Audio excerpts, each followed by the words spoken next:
Visakha MP ఎలక్షన్లో ప్రధాన అభ్యర్థులు ఇద్దరు ఉన్నారు. ఝాన్సీ వర్సెస్ భరత్. ఎవరు గెలుస్తారంటారు? మీ ఓటు ఎవరికంటారు? మా ఓటైతే వైఎస్ జగన్మోహన్ రెడ్డి గారు బలపరిచిన అభ్యర్థి ఎంపీ క్యాండిడేట్ అయినటువంటి డాక్టర్ శ్రీమతి బొత్స ఝాన్సీ గారికి మేము వేస్తామండి. అవునా? ఎందుకు బొత్స ఝాన్సీ గారికి ఎందుకు భరత్ కాదని? భరత్ ఎందుకు వేయరు?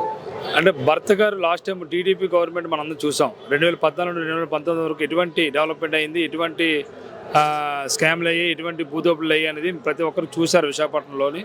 విశాఖపట్నంలో ప్రతి ఒక్కరు కూడా ఎగ్జాంపుల్ చూసుకున్నట్లయితే గీతం కాలేజ్ ఏదైతే ఉన్నదో, మన ఎంఎస్ మూర్తి గారు చనిపోయినా కూడా ఆ తాలూకా స్కామ్స్ ల్యాండ్స్ ఏవైతే ఉన్నాయో అన్నీ కూడా ప్రతి ఒక్కరు విశాఖపట్నం ప్రజలందరికీ తెలిసిందే.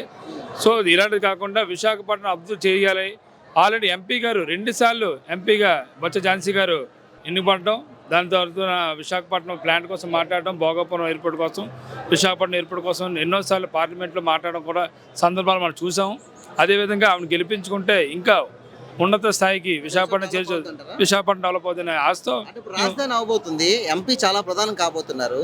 భరత్ కన్నా బొత్స గారు, ఝాన్సీ గారు ఎందుకు బెటర్ అంటారు? నేను అదే చెప్తున్నాను కదండి, అనుభవం అనేది ఆవిడకి ఉన్నదండి. 2 సార్లు ఎంపీగా పార్లమెంట్లో ఉండి మన తాలూకు వాయిస్ అని విశాఖపట్నానికి ఉత్తరాంధ్ర కావాల్సింది ఏవైతే కావాలో అవన్నీ కూడా వాయిస్ రూపంలో అసెంబ్లీ పార్లమెంట్లో ఆవిడ వినిపించిందండి.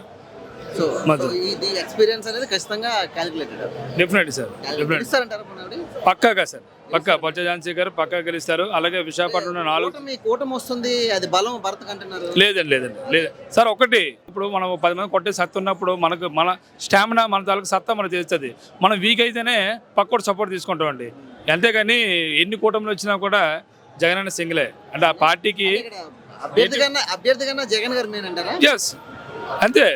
మీకు అతని తాలూకా ఫాలోయింగ్ కానీ, అతని తాలూకా వర్త్ కానీ, అతను చేసే సంక్షేమ పథకాలు కానీ ఇవన్నీ ఉద్దేశించే మనం ముందుకు సాగించాలని చెప్పేసి మేము ప్రతి ఒక్కరు కోరుకుంటున్నాం సార్. గెలుస్తారంటారు బొత్స ఝాన్సీ? హ్యాపీగా సార్, మంచి బడ్జెట్ వస్తుందా? బడ్జెట్ వస్తుందండి, డెఫినెట్లీగా.